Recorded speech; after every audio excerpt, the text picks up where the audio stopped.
tal chicos, chicas, ¿qué tal? ¿Cómo están? Hoy vamos a resolver un nuevo ejercicio de la cinemática. Entonces, para comenzar con este video vamos a leer la siguiente pregunta. Un bombardero que vuela horizontalmente a una altura de 300 metros con una velocidad de 72 metros por cada segundo, trata de atacar un barco que navega a una velocidad de 2,4 metros por cada segundo en la misma dirección y el mismo sentido que el aeroplano. La pregunta dice, ¿a qué distancia detrás de la popa del barco debe dejar caer la bomba para lograr un impacto? Bien, entonces lo primero que vamos a hacer es recopilar los datos que nos dan en la pregunta. Entonces tenemos que el avión está viajando a una altura de 300 metros con una velocidad de 72 metros por cada segundo. Y tenemos que el barco está viajando a una velocidad de 2,4 metros por cada segundo. Y lo que nos piden determinar es la distancia a la cual el avión debe dejar caer la bomba para que la bomba pueda impactar en el barco. Bien, entonces aquí tenemos una figura del problema donde podemos ver que el barco está por delante del avión. Entonces el avión va a dejar caer una bomba en esta posición. Y como el avión ya tiene una velocidad inicial de 72 metros por cada segundo, la bomba también va a tener esa velocidad inicial en el eje X. Entonces como el avión no está moviéndose en el eje Y, por lo tanto su velocidad en el eje Y de la bomba va a ser igual a 0. Entonces como podemos ver aquí, el avión va acercándose al barco y la bomba también va acercándose al barco. Entonces mientras más pasa el tiempo, la bomba cada vez más y más se acerca al barco y llega a un punto en que la bomba impacta con el barco. Entonces lo que nos piden determinar a nosotros es la distancia que debe tener entre el barco y el avión para que el avión deje caer la bomba y esta bomba pueda impactar en el barco. Bien, entonces lo primero que vamos a hacer es colocar los ejes coordenados. Entonces para ello tenemos que entender que el origen de los ejes coordenados siempre se colocan en el punto donde inicia el movimiento parabólico, es decir, en este punto que está aquí. Desde este punto se traza un eje en X y se traza un eje en Y. Entonces, desde este punto, como hemos colocado el origen en este punto, en el punto donde inicia el movimiento parabólico, las distancias para la derecha serán positivas y las distancias para la izquierda serán negativas. Entonces, desde este punto del origen, las distancias para arriba serán distancias positivas y las distancias para abajo serán distancias negativas. Entonces, como la altura del avión al barco es de 300 metros, entonces como es una distancia desde el origen para abajo, entonces será una distancia negativa, es decir, de menos 300 metros. Como podemos ver, la distancia en el eje X es una distancia a la derecha del origen, ¿verdad? Entonces la distancia en el eje X será una distancia positiva. Entonces para el caso de la bomba también tenemos que, como la bomba se deja caer del avión, entonces la velocidad inicial en el eje Y de la bomba va a ser igual a 0. Es decir, su velocidad va a empezar a incrementarse con una velocidad inicial igual a 0. Y la velocidad inicial en el eje X va a ser igual a la misma velocidad del avión, es decir, de 72 metros por cada segundo. Bien, entonces estos datos también los podemos calcular. Entonces tenemos que la velocidad de la bomba en el eje X va a ser igual a la velocidad inicial de la bomba por el coseno de alfa. Entonces, como ya habíamos dicho, la velocidad inicial de la bomba va a ser igual a la misma velocidad del avión, es decir, de 72 metros por cada segundo.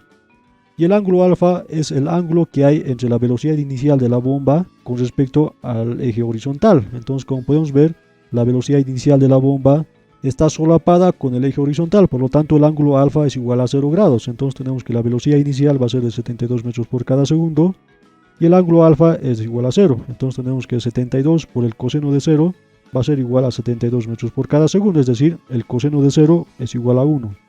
Entonces también podemos hacer lo mismo para calcular la velocidad inicial en el eje Y. Entonces tenemos que esto va a ser igual a la velocidad inicial de la bomba por el seno del ángulo alfa. Entonces tenemos que la velocidad inicial es de 72 metros por cada segundo y el seno de alfa, es decir, el seno de 0 grados es igual a 0. Entonces tenemos que 72 por el seno de 0 va a ser igual a 0 metros por cada segundo. Entonces la velocidad inicial en el eje Y va a ser igual a 0 metros por cada segundo y la velocidad inicial en el eje X de la bomba va a ser igual a 72 metros por cada segundo. Bien, entonces para empezar a resolver este problema vamos a utilizar las ecuaciones de la caída libre para el movimiento en el eje Y vamos a utilizar las ecuaciones del movimiento rectilíneo uniforme para el movimiento en el eje X. Entonces, como podemos ver la figura del problema, tenemos la distancia en Y, es decir, tenemos esta distancia en Y, por lo tanto podemos utilizar esta ecuación número 3. Entonces también sabemos que la velocidad inicial en Y es igual a 0, es lo que acabamos de calcular. Entonces ese término que está aquí va a ser igual a 0. Y la gravedad sabemos que es 9,81, por lo tanto de esta ecuación número 3 podemos despejar el tiempo. Pero lo que queremos es calcular la distancia en X. Entonces esta distancia en X la podemos ver en esta ecuación número 4 que está aquí. Entonces, como ya vamos a tener el tiempo y tenemos la velocidad inicial en x, podemos calcular la distancia en x. Bien, entonces de la ecuación número 3 tenemos lo siguiente. Entonces esta es la ecuación número 3 y sabemos que la velocidad inicial en y va a ser igual a 0. Y de esta ecuación podemos despejar el tiempo. Entonces para despejar el tiempo, este 2 que está aquí, podemos pasar al otro miembro a multiplicar. Y esta gravedad que está aquí, es decir, menos la gravedad, podemos pasar a dividir. Entonces tenemos que el tiempo va a ser igual a la raíz cuadrada, es decir, como está elevado al cuadrado, al otro miembro pasará con raíz cuadrada. Entonces tenemos que el tiempo va a ser igual a la raíz cuadrada de 2 veces y sobre menos la gravedad. Aquí está, menos la gravedad. Entonces, reemplazando en datos, tenemos que y va a ser igual a menos 300 metros, es lo que acabamos de decir. Y la gravedad va a ser igual a menos 9,81 metros por cada segundo, ¿verdad? Entonces, haciendo operaciones, tenemos que el tiempo va a ser de 7,82 segundos. Bien, entonces tenemos que el tiempo que le va a tomar en ir a la bomba del avión hasta el barco va a ser igual a 7,82 segundos. Bien, entonces como ya tenemos el tiempo, entonces este tiempo podemos reemplazar en la ecuación número 4. Entonces de la ecuación número 4 tenemos lo siguiente, entonces esta es la ecuación número 4. Y de esta ecuación podemos despejar x, entonces tenemos que x va a ser igual a la velocidad inicial en x por un tiempo t. Pero también sabemos que la velocidad inicial en x va a ser de 72 metros por cada segundo, es decir, la misma velocidad del avión por el tiempo t que acabamos de calcular. Entonces tenemos que la velocidad inicial en x va a ser de 72 metros por cada segundo y el tiempo que es de 7,82 segundos.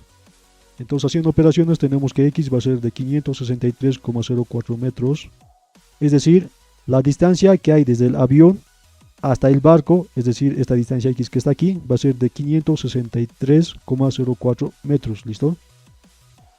Bien, entonces en ese tiempo, es decir, en el tiempo de 7,82 segundos, el barco también va a recorrer una distancia, es decir, va a recorrer una distancia x del barco.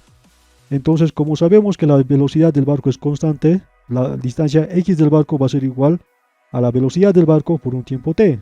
Entonces tenemos que la velocidad x del barco va a ser igual a la velocidad del barco por un tiempo t. Por datos del problema también sabemos que la velocidad del barco va a ser de 2,4 metros por cada segundo y el tiempo t va a ser de 7,82 segundos. Entonces haciendo operaciones tenemos que la distancia que va a recorrer el barco va a ser de 18,76 metros. Bien, entonces como ya tenemos esta distancia x y tenemos esta distancia x del barco, podemos calcular esta distancia d. Entonces para calcular esta distancia d, lo único que haremos será restar esta distancia x menos esta distancia x del barco. Entonces la distancia d será igual a la distancia x menos la distancia x del barco y eso será igual a x que vale 563,04 y x del barco que vale 18,73 metros. Bien, entonces haciendo operaciones tenemos que la distancia d va a ser de 544,3 metros. Entonces el avión tendrá que estar alejado a una distancia de 544,3 metros por detrás del barco para que el avión deje caer la bomba y la bomba caiga con movimiento parabólico y justo le llegue en el blanco, es decir, que la bomba impacte con el barco. Bien, entonces esto vendría a ser la solución. Bueno pues chicos y chicas, eso ha sido todo. Si te ha gustado el video, suscríbete a mi canal, dale like y comparte el video con algún amigo que esté llevando la materia. Y bueno pues sin más que decirte, me despido, cuídate mucho, nos vemos en otra oportunidad y ¡chao chao!